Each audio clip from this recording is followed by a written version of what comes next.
मोहनजो दड़ो वादी सिंध की कदीम तहजीब का एक मरकज़ था। ये लाड़काना से 20 किलोमीटर दूर और सखर से 80 किलोमीटर जुनूब मगरिब में वाक़ है। ये वादी सिंध की तहजीब के एक और अहम मरकज़ हड़प्पा सूबा पंजाब से 686 मील दूर है। ये शहर 2600 कबल मसीह मौजूद था और 1700 कबल मसीह में नामालूम वजूहात के बिना पर ख़त्म हो गया। ताहम माहिरीन के ख़्याल में दरियाए सिंध के रुख की तब्दीली, सैलाब, बैरूनी हमला आवर या ज़िलज़िला अहम वजूहात हो सकती हैं। उसे कदीम मिस्र और बैनुल नहरीन की तहजीबों का हम असर समझा जाता है। 1980 में यूनेस्को ने उसे आलमी सकाफती विरसा करार दिया। मोहनजो दड़ो दरियाए सिंध के अंदर एक जजीरा नुमा खुशकी पर वाक़ था। उसके एक तरफ दरियाए सिंध था और दूसरी तरफ दरियाए सिंध से निकलने वाला नाला, जिसे नारा कहते हैं, बहता था। ये आगे जाकर वापस दरिया में मिल जाता था। इसीलिए शहर की हिफाजत के लिए 1 मील लंबा हिफाजती बंद बांधा गया था। मोहनजो दड़ो में बार बार सैलाब की तबाहकारियों का सबूत मिलता है।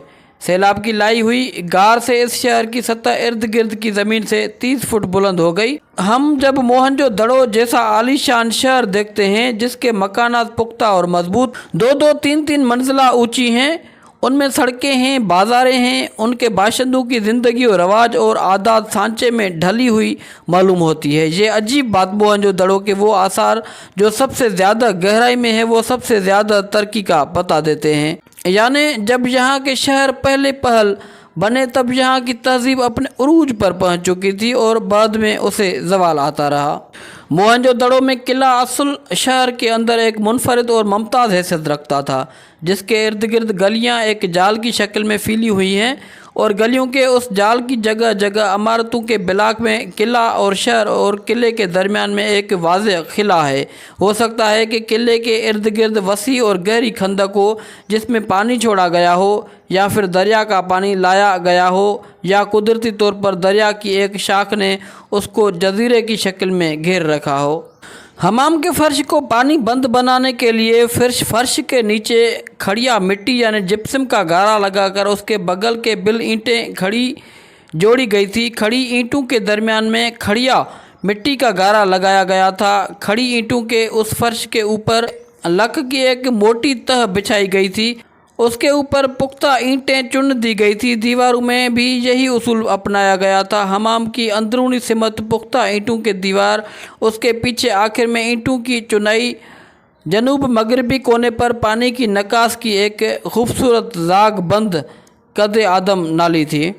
अजीम हमाम के मगरिब में एक ऐसी इमारत मिली है जिसका फर्श ज़मीन 5 फुट ऊंचा था और उसके नीचे पुख्ता दमदमे बनाकर उनके दरमियान में हवा के गुजरने के रास्ते बने हुए थे। ये हवा दिन भर बुल खाकर दीवारों के अंदर चली गई थी। यकीनी तौर पर यह गर्म हमाम था जिसके फर्श के नीचे और इर्द गिर्द की दीवारों के अंदर बने हुए दानों में गर्म हवा घूमती थी। 1950 में उस गर्म हमाम की पूरी इमारत हटा दी गई और उसके नीचे खुदाई में एक बड़ा अनाज घर निकल आई। उसका तूल बुलंद शरकन गुरबन 150 फुट और अर्ध शुमालन जुनूबन 75 फुट था। उस इमारत के 27 हिस्से थे और अनाज घर की फर्श के नीचे हवा गुजरने के हवादान बनाए गए थे। फर्श और दीगर तमीरात में लकड़ी का वाफर इस्तेमाल किया गया था।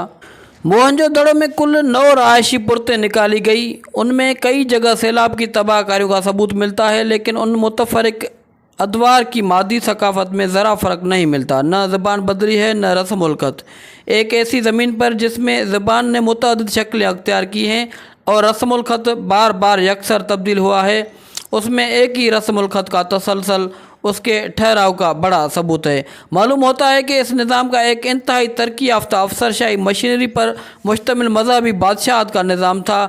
लोग मज़हब को मानते थे और उस मुस्तैद और माहिराना निज़ाम से मुतमिन थे या उसे नौशा का तकदीर समझकर राज़ी थे। रियासत गुलामों से सरकारी सतह पर इज्तिमाई मुशक्क़त लेती थी। उसमें जोका छुड़ाना और गंदम का आटा पीसना, जंगलात की देखभाल, लकड़ी काटना और मुल्क के तूल अर्ज़ में पहुँचाना, खश्त साजी सरकारी सतह पर थूक पैदावार के हिसाब से होती थी। ईंटों के भट्टे शहर के करीब नहीं मिले, जिसका मतलब ये है کہ شہر سے بہت دور ہوتے تھے اور ریاستی منصوبہ بندی کے تحت تھے۔ موہنجودڑو کے دور زوال میں برتن پکانے کی بھٹیاں شہر کے اندر گھر میں اور گلی میں ملی ہیں۔ بڑی اجناس گندم اور جو تھی۔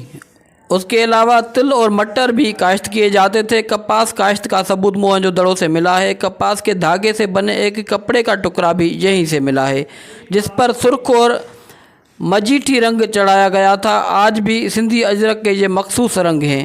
اس دور کے سامان تجارت کی ایک نہایت اہم شے کپاس تھی، چاہے وہ روئی کی شکل میں ہو، دھاگے کی شکل میں ہو یا کپڑے کی شکل میں۔ میسوپوٹیما کو یہاں کی کپاس برآمد کی جاتی تھی۔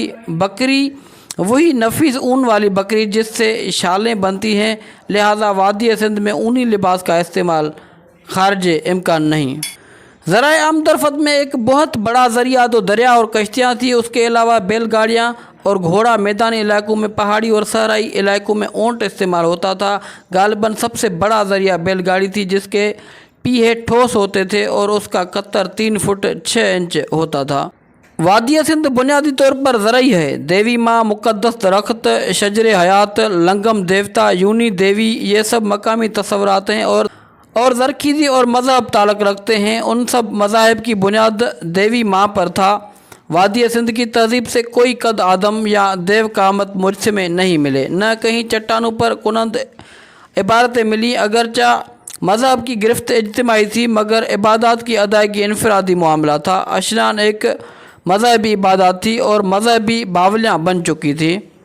کہنا مشکل ہے کہ موہنجودڑو کا عظیم حمام دیوی ماں اشنان گھر تھا یا بھینس دیوتا تھا، لیکن شاندار تعمیر اس کے شاہی ملکیت ہونے کا ثبوت کافی ہے، جس کی بنا پر اسے دیوتا کا اشنان گھر سمجھنا زیادہ قرین قیاس ہے۔ لباس تو کوئی نہیں ملا ہے، نہ تو مورتیوں سے ہی لباس کی تفصیلات پر روشنی پڑتی ہے۔ صرف اتنا لگتا ہے کہ مرد چھوٹی چھوٹی داڑھی رکھتے تھے، کچھ لوگ مونچھیں منڈاتے تھے اور مرد کشیدہ چادریں اوڑھتے تھے یا چوگا پہنتے تھے جس میں دایاں بازو ننگا رہتا تھا۔ عورتیں مختصر دھوتی یا تہمد باندھتی تھیں۔ امیر عورتیں اس کے اوپر کمر بند باندھتی تھیں جو چوڑی پٹی کا ہوتا تھا۔ کتے، بیل، گائے اور بھینس عام پائی جاتی تھی۔ بعض جگہوں پر سور کی ہڈیاں بھی ملی ہیں۔ گھوڑے بھی تھے، گدھے اور کھچر کو بھی شامل سمجھنا چاہیے۔ بلی یقیناً پالی جاتی ہوگی کیونکہ اناج کے وسیع ذخیروں کو چوہوں سے بچانا ضروری تھا۔ موہنجودڑو کے خاتمے کی وجہ کچھ اس طرح بھی ہو سکتی ہے کہ ایک گھر میں 14 ڈھانچے ملے ہیں، 13 مرد، ایک عورت اور ایک بچہ۔ ان میں سے کسی نے کنگن پہن رکھے تھے، کسی نے انگوٹھیاں اور کسی نے منقوں کے ہار۔ یہ لوگ یقیناً ایک ہی حملے میں قتل ہوئے ہیں۔ ایک آدمی کی کھوپڑی میں 1146 ملی میٹر لمبا کٹاؤ ہے جو یقیناً تلوار یا خنجر کا زخم ہے۔ بعض دوسری کھوپڑیوں پر تشدد کے آثار ہیں۔ صاف پتہ چلتا ہے کہ یہ لاشیں شہر کی آخری تباہی کے وقت کی گئی ہیں۔ سر مارٹیمر ویلر کا خیال ہے کہ 1500 قبل مسیح میں آریاؤں نے حملہ کر کے اس شہر کو تاراج کیا ہوگا۔ قافلوں پر ڈاکوؤں کے حملوں اور شہروں پر کسانوں کے حملے ہونا فطری سی بات ہے۔ ان روز کی بغاوتوں نے سلطنت کو بہت کمزور کر دیا۔ جگہ جگہ ریاستی مشینری شکست و ریخت کا شکار ہونے لگی۔ یہ صورتحال تھی جب آریاؤں کے وحشی قبائل مغرب سے داخل ہوئے اور ان کے پہدر پر حملوں نے سلطنت کی اینٹ سے اینٹ بجا دی، اور یہ ماننا پڑے گا کہ زوال آمادہ تہذیب 1700 قبل مسیح میں آریاؤں کے ہاتھوں تباہ ہوئی، مگر آریاؤں کا حملہ آخری عنصر کی حیثیت رکھتا ہے۔